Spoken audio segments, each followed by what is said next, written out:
Ayan, magandang morning mga kamaster.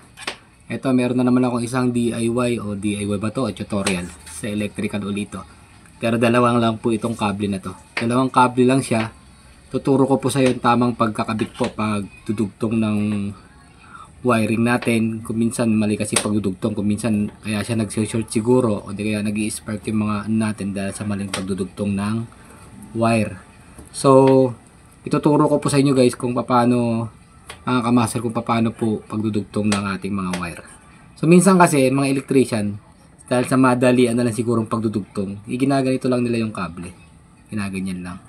As in mali po yan.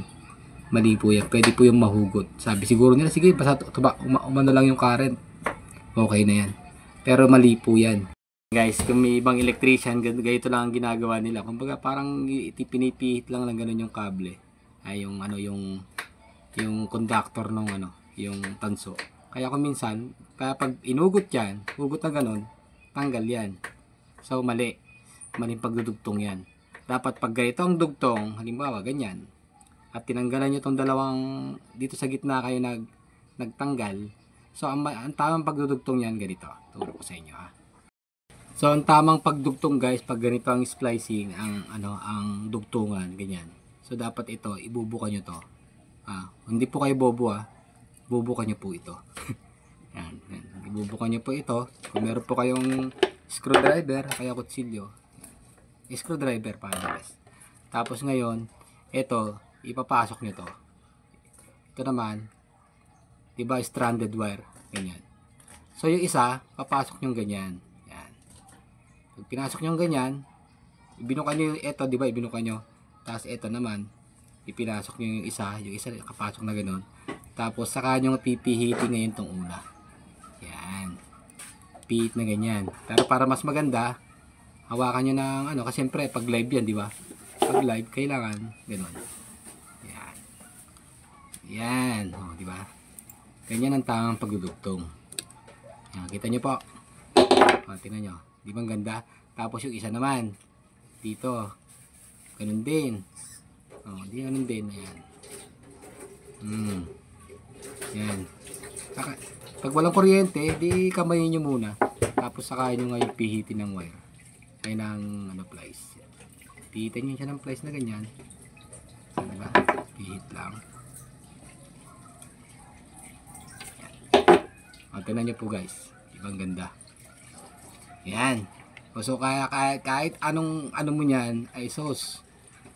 Hindi po yan matatanggal at hindi po talaga yan. Titipan nyo na lang yan. Ganyan ang tamang pagdudugtong ng wire. Pag yung mga electrician dyan hindi nakakaalam, baka dugtong lang ng dugtong, yung pala naglulos. Mag-ano po yan, magkukus po yun ng spark, yung friction, di ba? Mag-ano yun, mag-aapoy-apoy yun.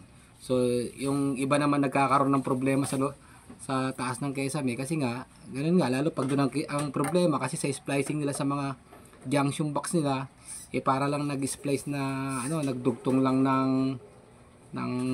dugtong lang ng bata, hindi talaga ginamitan ng so ganyan dapat.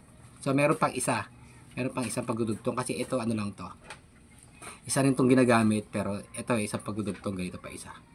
Guys, mga kamaster, ito ganito dapat ang tamang pagdudugtong. Pag ganitong dugtungan, wag po gano'n yung na parang ginanyan mo lang, wag ganyan. Dapat ganito. Yan. Ganyan, di ba? So, etong isang to, pabukahin mo muna to. Dapat yan, binububukan mo yan. Pero wag yung hawakan ng kuryente pag yung halimbawang may power na to. Pero sinasabi ko, eto tamang pagdudugtong kung kaya nyo rin naman sa plies. Yan. So, dito, iikot mo muna gano'n. Yan. Ikot tayo. Yan, ikot yan, di ba? Papunta sa kaliwa. Kaliwa ba? Kanan. Kanan. So, ayan. Isa pa. So, lahat yan, babubukay mo yan. Tapos saka mo siya mamaya hihigpitan ng plies. Pero kaya nyo pong gamitan ng plies yan. At saka lang ito, halimbawa ganyan. O yan. Pag may kuryente, ganyan lang. May kuryente, di ba? O, ganun ang gagawin nyo. Ganyan, di ba? O, simple lang.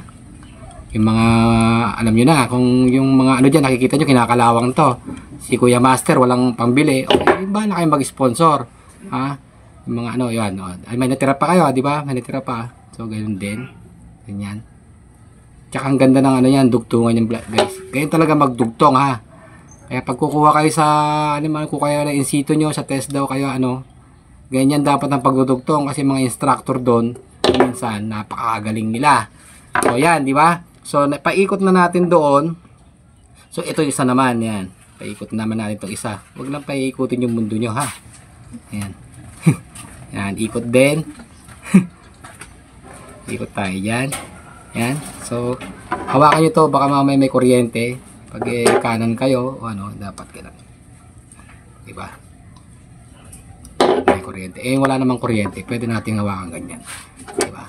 Pero pag may kuryente, alam nyo na yun.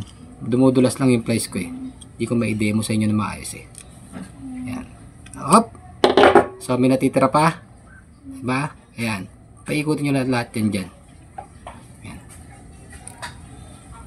So, ganun. Ayan. Okay? Ayan. Oops. Pero wag nyong hahawakan ng kuryente kasi ang kuryente, hindi kayo sasantuin yan. Kahit sabihin nyo pong ano lang yan, ground lang yan, masakit din po yan. Lalo sa may mga sakit sa high blood o ano, madaling maputukan ng ano, ugat. So ganyan po ang tamang pagdudugtong, di ba? Nakita niyo po. Oh, saan niyo po makikita ang magandang dugtong? Ganito po ba? O yung unang kayo ng dugtong na ganito? Siguro ito talaga ang tamang pagdudugtong ng wire. Tapos pag tinipan mo siya, diretso lang siya. Pag tinipan mo, di ganun din. Yan. May tip din naman ako dito. Sa kapitbahay ito, bayaran nyo ha. Ayan. Maano ba yung boses Ayan. niya? Hindi, okay lang yan. Diba? Maganda nga yung may viewers ako eh. Ayan, ganyan din po. Pag magtitip kayo, siyempre hilain nyo. Hilain nyo. Ganun din. Pag-tip nyan. Kailangan hihilain nyo. Ayan. Hilain nyo konti. Di ba? Ganda tingnan. So, pwede nyo lang ganun eh. O, kala mo buo lang yung wire. Di ba po? Hindi gaya nung halimbawa ganitong pagdudugtong. Pakita ko sa inyo yung pagdudugtong na ganito. Bukol to pag ganito yung dugtong nyo. Sandali lang muna. So, ganyan. Halimbawa yung ganito pagdudugtong nyo, eh hindi pa pangit tingnan. Ganyan lang, pinaikot nyo ng ganyan. Parang, alam mo ano. Diba? O, tapos, halimbawa, diretsuhan. Nakabukol siya. Ang pangit tingnan. Hindi gaya ng ganitong dugtong. Yung ganyang dugtong talagang as in. Hindi gaya nito, pag tinipan nyo to. Ganyan itsura, oh. Pag tinipan nyo, bukol siya. So, dapat ang pagdudugtong nyo, ganoin yung una kanina. At saka yung ganito. Yan. Yan. So, ang tamang pagdudugtong, yan. So, sa mga lahat ng beginners dyan, sana may natutunan kayo sa DIY na gito. Kahit na pagdudugtong lang ng kable, mahalaga po yan. Kasi, dyan po dumadalo yung current. So, yung ating kuryente. Pag yan ay nag-loose, ibig sabihin, kawawa naman po yung ginawa nyo kung mga electrician kayo. Kawawa naman po yung ginawa nyo, babalikan nyo pa yon o ipapaulit nila sa mga ibang electrician pa. Magbabayad pa po sila. Hindi gaya nung pag quality at saka talagang yung gawa niya quality, hindi na nila, wala nang babalikan kasi sigurado na ano talaga sa yung pagkakagawa niya pulido.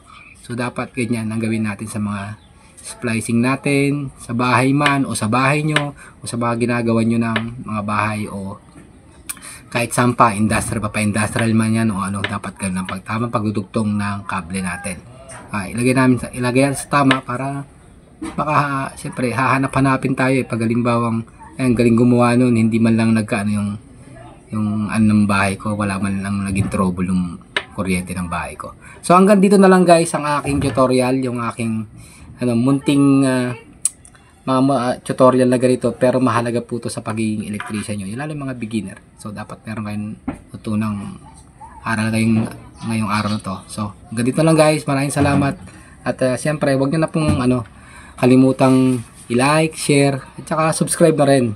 Kalimbangin nyo po yung aking kampana dyan para lagi po kayong updated sa mga video na ginagawa ko. Salamat po.